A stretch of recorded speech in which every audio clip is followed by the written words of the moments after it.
clarification. With some of the charges dismissed, I may be able to release some of those permanently. I want to clarify the ones that have been dismissed. The 4 and 20, which is pretrial drug testing allegations, those have been dismissed. Correct. So I've got some witnesses I can release permanently on those. We also have the social workers. What chart counts for those? 11, 18, and 19 I also show have been dismissed. 11, 18, 19, 4, and 20 have been dismissed. Okay. I can release some permanently now. So thank you very much. I just want to clarify that. Release Tracy Boland's first payment too.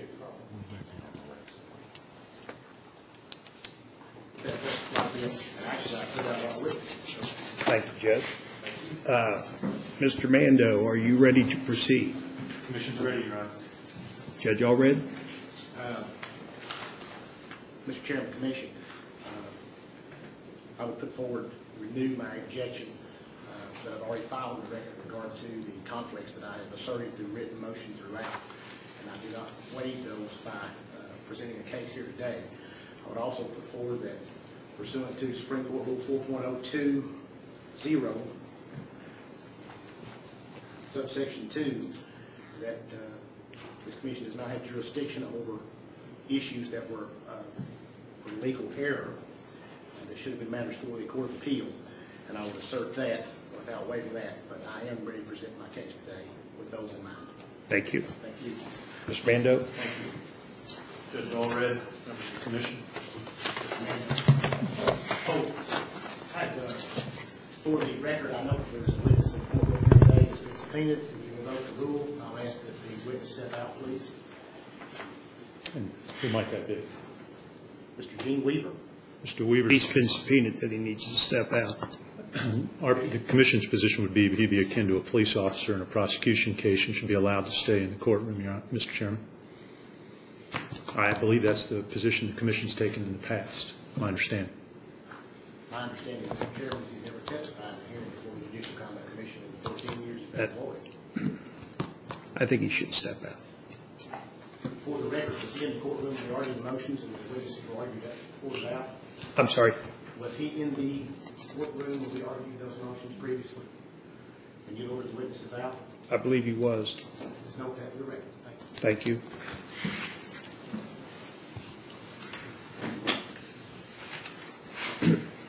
Mr. Mando. Thank you, Mr. Chairman. Members of the Commission, over the next couple of days, we intend to present proof and evidence that the Honorable Judge Russell Alred committed 15 violations of the Code of Judicial Conduct. We will present proof through testimony and documents that Judge Alred disregarded the code and the law and abused the power of his office to foster his own political and personal agenda. Counts 1 through 3 of the charges arise from a drug trafficking charge that came before hearing in January of 2010. 2 doctors were charged with drug trafficking in Harlan County. They were from Nashville. They were felony counts. Before those particular counts of drug trafficking against those 2 doctors came for hearing before Judge Alred, there will be evidence and testimony that Judge Alred threatened to dismiss the case for lack of jurisdiction if the Commonwealth Attorney did not obtain forfeiture of all of the 2 doctors' bond money, $1.2 million. After that conversation with the Commonwealth Attorney took place, after that threat was made, a plea agreement was subsequently arrived at between the defense counsel for the doctors and the Commonwealth Attorney. A motion was filed by the defense counsel in that particular case to reduce the bond forfeiture. The motion provided, and we'll present it to you, that the bond forfeiture would go from $1 million to $500,000, with the 2 doctors then to donate $500,000 to the Harlan County Fiscal Court to alleviate drug abuse in Harlan County, with the use of those funds subject to the approval of the Harlan Circuit Court. In addition to that, those terms being set forth in the motion of defense counsel, there was a hearing before Judge Alred in which the Commonwealth Attorney, defense counsel, discussed those specific terms, that the bond forfeiture would be reduced to $500,000, that $500,000 would then be donated to the Harlan County Fiscal Court, subject to the approval of the Harlan Circuit Court. Judge Alred then signed an order on January 11th, which we will present to you, setting forth those terms, that the $500,000 would be donated to the Harlan County Fiscal Court by the two doctors to alleviate drug abuse in Harlan County, and that he would retain, with the use of those funds, subject to his approval as Harlan Circuit Court judge. After that order was entered, and after the plea was accepted, on January 19th of 2010, Judge Alred appeared before the Harlan County Fiscal Court, a legislative body charged with governing fiscal affairs and county affairs in Harlan County. At that particular fiscal court meeting, Judge Alred advocated that the $500,000 donation that came from the doctors had to be used for a water park in Harlan County. Objection. That is not asserted in any of the allegations that I said it had to be used for a water park. He's given an opening, Judge, he's given an opening statement. It's not evidence. He's got to prove the charges. While advocating for the expenditure of the money for a water park, Judge Alred talked about the research he had done, both in contacting folks in Barberville, talking to some folks in Seaverville, Tennessee, about how a water park would work and how the $500,000 could benefit the children of Harlan County if this water park was built.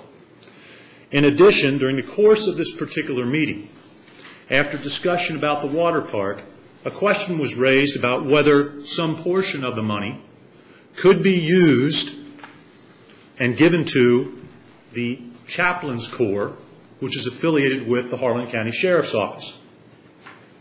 Judge Alred, at that meeting, when that suggestion came up, asserted veto power over such a donation to the Chaplains Corps.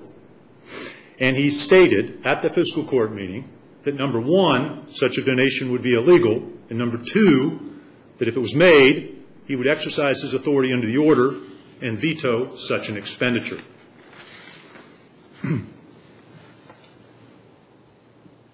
In March of 2010, approximately 2 months later, the Judicial Conduct Commission sent a letter to Judge Alred advising that they had received 2 complaints. Number one, about the terms of the order, where the $500,000 was going to be given to the Harlan County Fiscal Court to alleviate drug abuse in Harlan County, with Judge Alred retaining authority over how those funds were to be expended.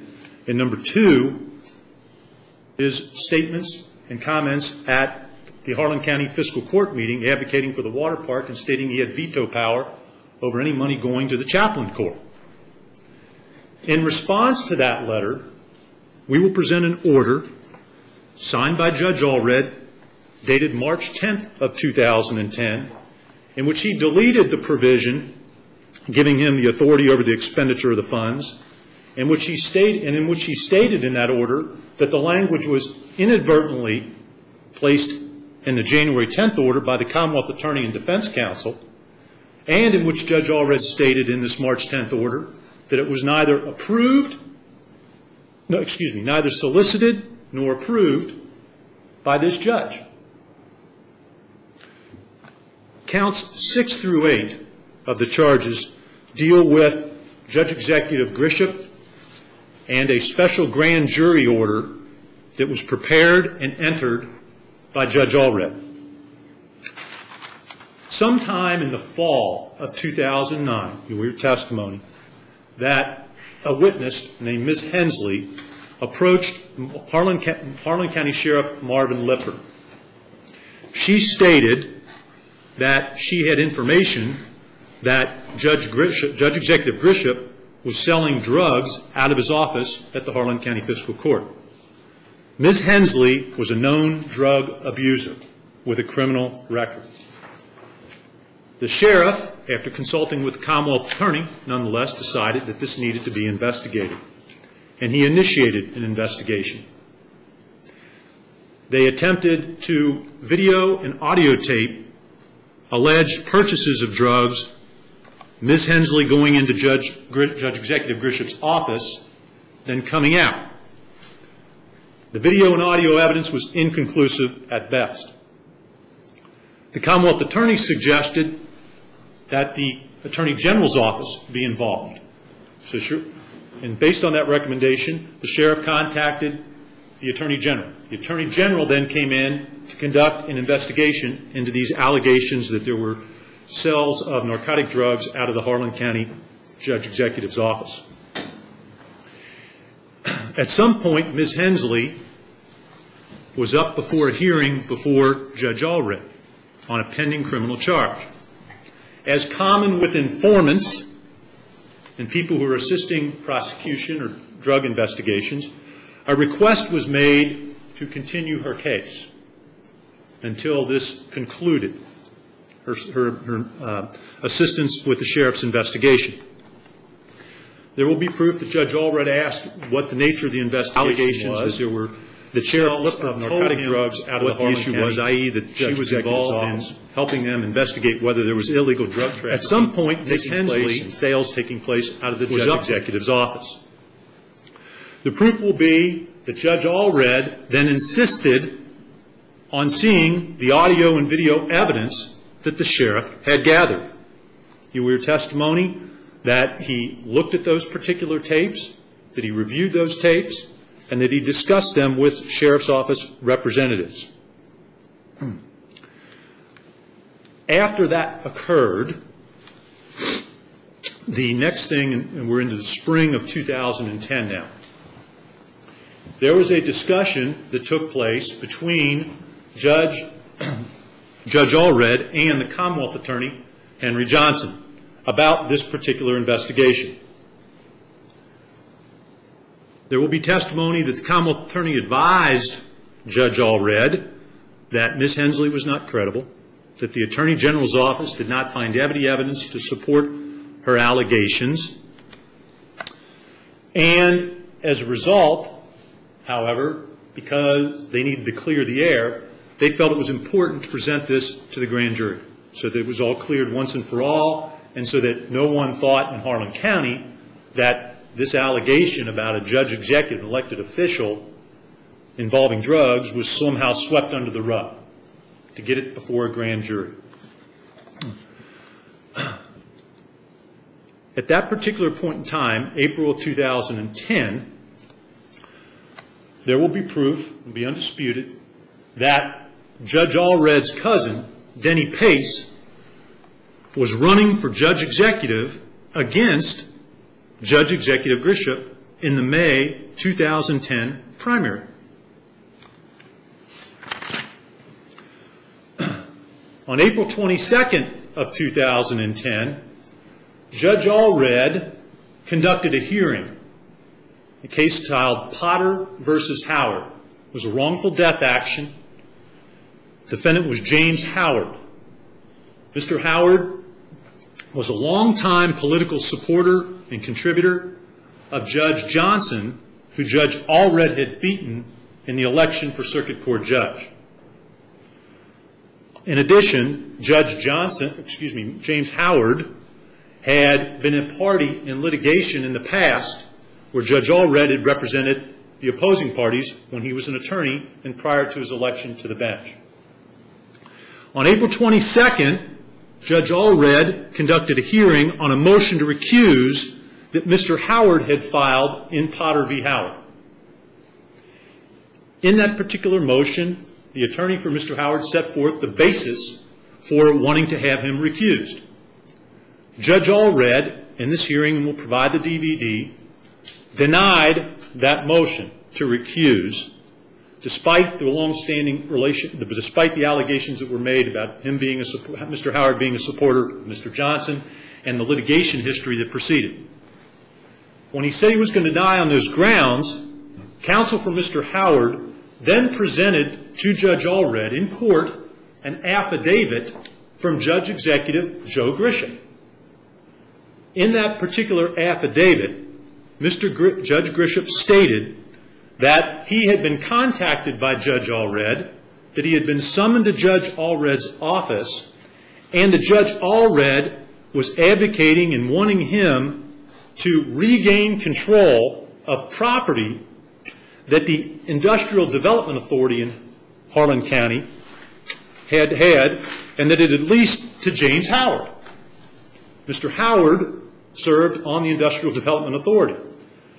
In this affidavit, Judge Executive Grisham said that Judge Alred wanted the county to regain control of this property so that it could be used for a lab for drug testing. He said in the affidavit that when he told Judge Alred they couldn't do that, i.e. get back control of this property, that Judge Alred became quite agitated. When Judge Alred was confronted and provided with this affidavit in open court on April 22nd, he then said he would take the motion under advisement, and he was going to then schedule a hearing in which he wanted Judge Grisham to appear in court to testify. The same day, the very same day that this hearing in Potter v. Howard took place,